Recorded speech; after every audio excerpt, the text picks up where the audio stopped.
Anxiety होती थी, stress, loose stool की प्रॉब्लम।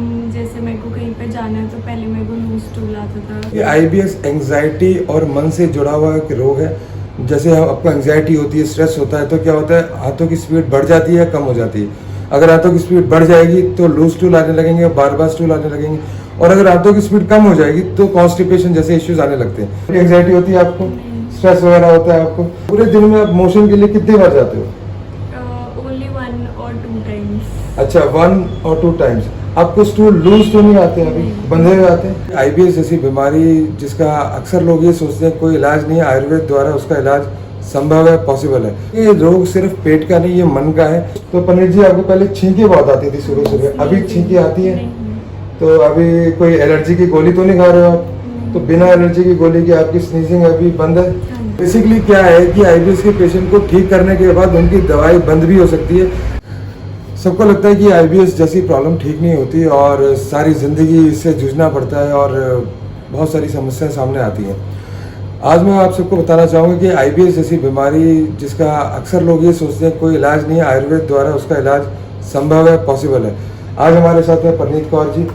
परनीत कौर जी को काफ़ी लंबे टाइम से आईबीएस की प्रॉब्लम थी, तो इनको काफ़ी बार लूज स्टूल आता था, इनको एलर्जी की प्रॉब्लम भी थी और इनको लूज स्टूल आता था, बार बार आता था। परनीत जी, थोड़ा सा बताओ क्या क्या होता था आपके साथ पहले? पहले मेरे को एंजाइटी होती थी, स्ट्रेस, लूज स्टूल की प्रॉब्लम। जैसे मेरे को कहीं पे जाना है तो पहले मेरे को लूज स्टूल आता था।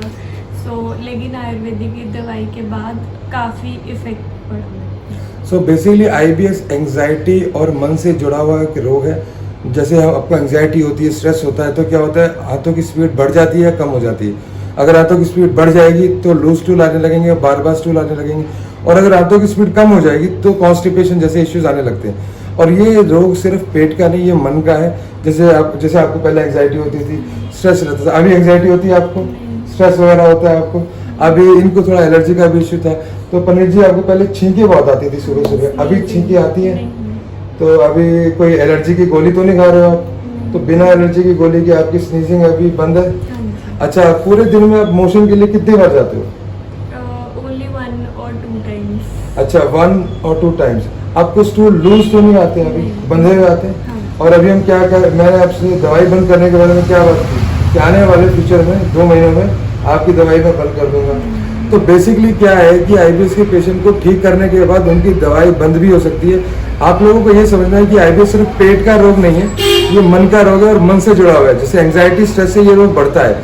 तो आप क्या कहना चाहेंगे, आयुर्वेद में इलाज कराना चाहिए? हाँ, क्योंकि इसके कोई साइड इफेक्ट्स भी नहीं है सबसे और साइड बेनिफिट ज़्यादा है। बेनिफिट्स है। तो आयुर्वेद अपनाइए और आईबीएस को ठीक करिए। धन्यवाद।